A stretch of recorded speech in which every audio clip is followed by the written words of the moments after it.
Today, I'm sitting down with Anthony Scaramucci.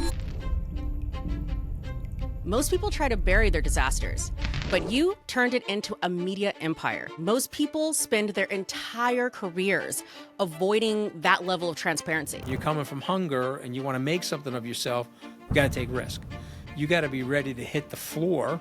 You got to be ready to get bone crushed by your decision making, and then you got to be okay with it. I got fired from Goldman. It was February 1st, 1991, and I felt like abject shit, and I felt like a complete failure. Now, what are some of those unspoken truths about money, power, and influence in those rooms with the 1% need to know and understand? Uncomfortable. You're going to feel insecure. You're going to have a chip on your shoulder. You're going to think the world owes you something. You're going to smell unfairness in the world.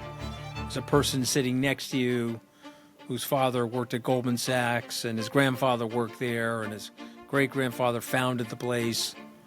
It's hard. And to suggest otherwise would be a fault. You've definitely pissed off a ton of people. I think that's pissed off at least half the country, if not more. You know, the Democrats hate you because you once worked for Trump, and the Republicans hate you because you left Trump. And I'm trying to get closer to the truth. You can't handle the truth. You don't want the truth because we got to get up in the morning and we have to pretend we are immortal. How can you tell the difference between smart risk and just gambling with your life? You figure that out.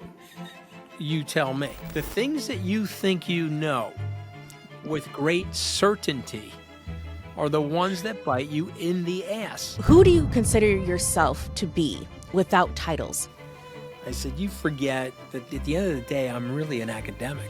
What do you want your legacy to actually mean? Not much. Again, I'm imperfect. I've told lies like every other human being. I've made mistakes.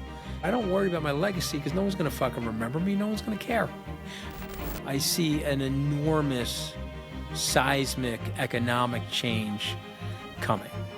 For anyone who's listening to this and they're in their own shitstorm, they're facing public failure, private crisis, or just feeling like they've completely screwed their life up, what would you tell them?